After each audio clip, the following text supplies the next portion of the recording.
All right, why is a bad question unless, all right, let's say, for example, why? All right, say for example, you have, let's see if I can make this, figure out something that would represent this. Why do I keep picking the wrong people? Or why do I feel like a failure? Okay, this is good. Why do I feel like a failure? And here you are, of course, you're feeling like a failure, and you're asking yourself, why? And so what you'll do is you'll go into your mind and you'll go back here to your past, and you'll have this experience, right? And here it is, you go back to the past, and you figured out why you feel like a failure, and that was because the way your father treated you. All right? And so here it is, you ask why, and why takes you back to an experience that has what? Has emotions and feelings in it. And this is proof why you have the problem. Now, oftentimes, that's all we want to know is why I have the problem. Why is why a bad question? Because first of all, I have this problem currently, and I'm looking for a reason why I have the problem, and now you have your proof. You have a great excuse of why you have the problem. You see it? Now, if you go back to this one, not only are you feeling your current feelings and emotions of why you feel like a failure, you go back here and guess what you feel even more of? More reasons why you're a failure.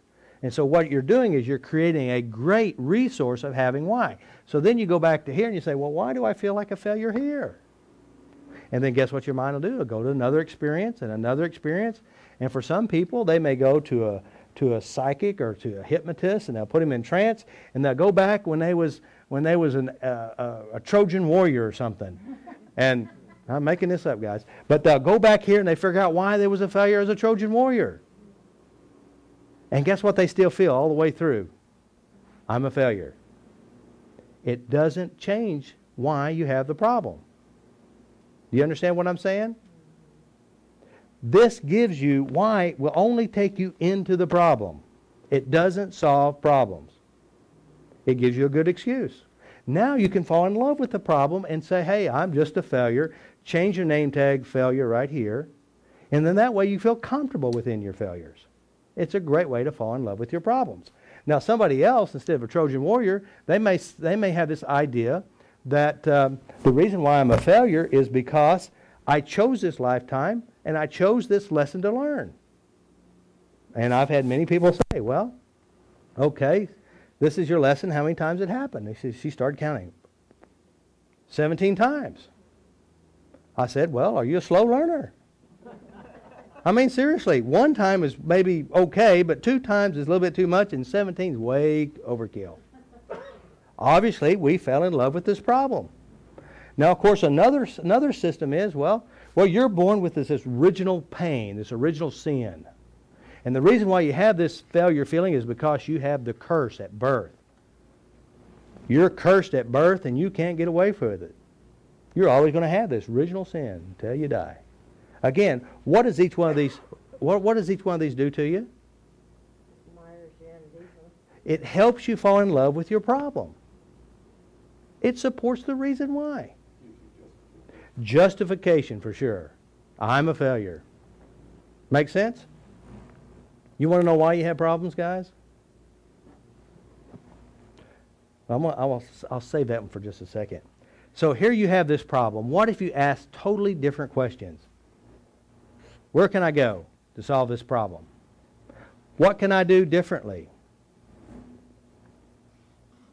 How can I change this?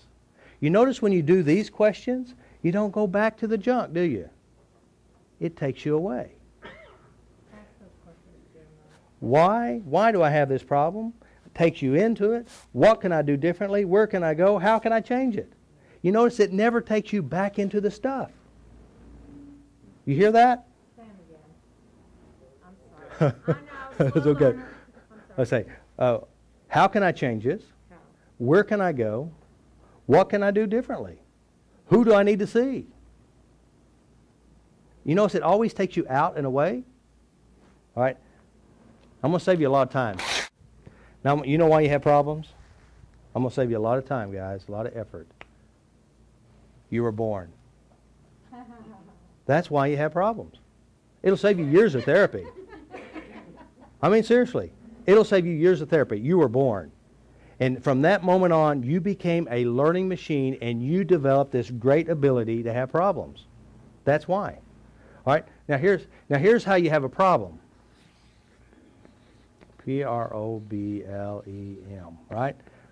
Why? How do you have a problem? First of all, in order to have a problem, you've got to be able to do it yourself. I mean, there's something inside you that creates the problem. And the reason why you have a problem is because you're good at it. And the reason why you're good at it is that you have proof. So here you are, you have this problem, and I say, well, how do you know you're a failure? Now that's a good question. How do you know? Well, I feel it. I said, that's a great way to know. I feel it. So what does it feel like? I feel a tightness, a pressure, a heaviness. And then what I'll do is I'll change the feeling. I say, well, how do you know you have a problem? Can you make the problem happen now? Well, yeah, I remember when I was with my brother. Now, I want you to notice the difference in the why with therapy style of thinking.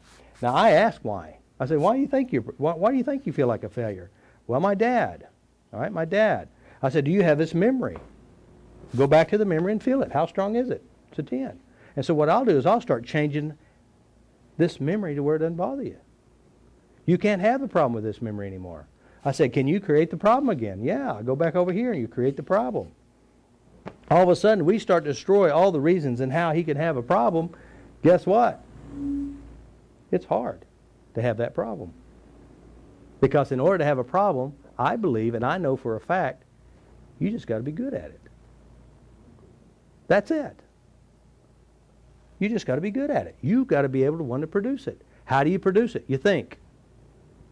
You have pictures and you have feelings, you have sensations, and you manifest your problems. And you know what? If you keep looking back here to all these other reasons why, looking for excuses to have the problem, you're always going to have an excuse. And so what I do is I go back and I destroy this.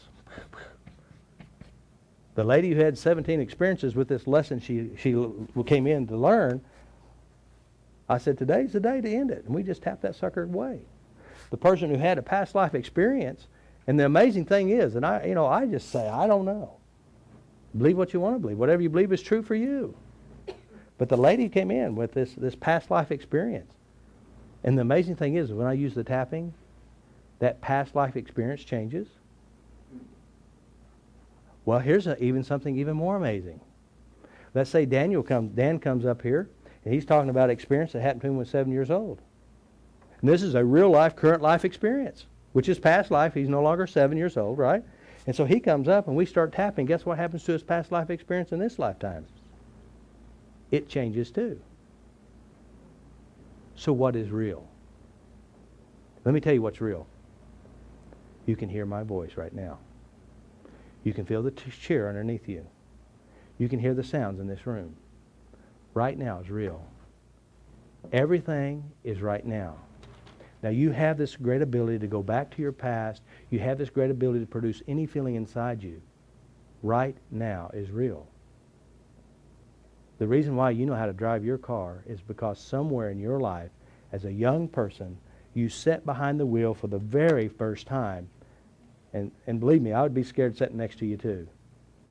As a matter of fact, I have a young son behind the camera. He's about 17 years old. We bought him this 4-speed or 5-speed car, and I'm trembling at times riding with him today. I just say peace, tap on myself, and if I die, I go to heaven, or wherever I go, I'll be okay with it. Just kidding, Matt. But the point is really made. Right now is real. As you let go of the past, keep all the good ones. Let go of anything that hurts, has a disruption to it.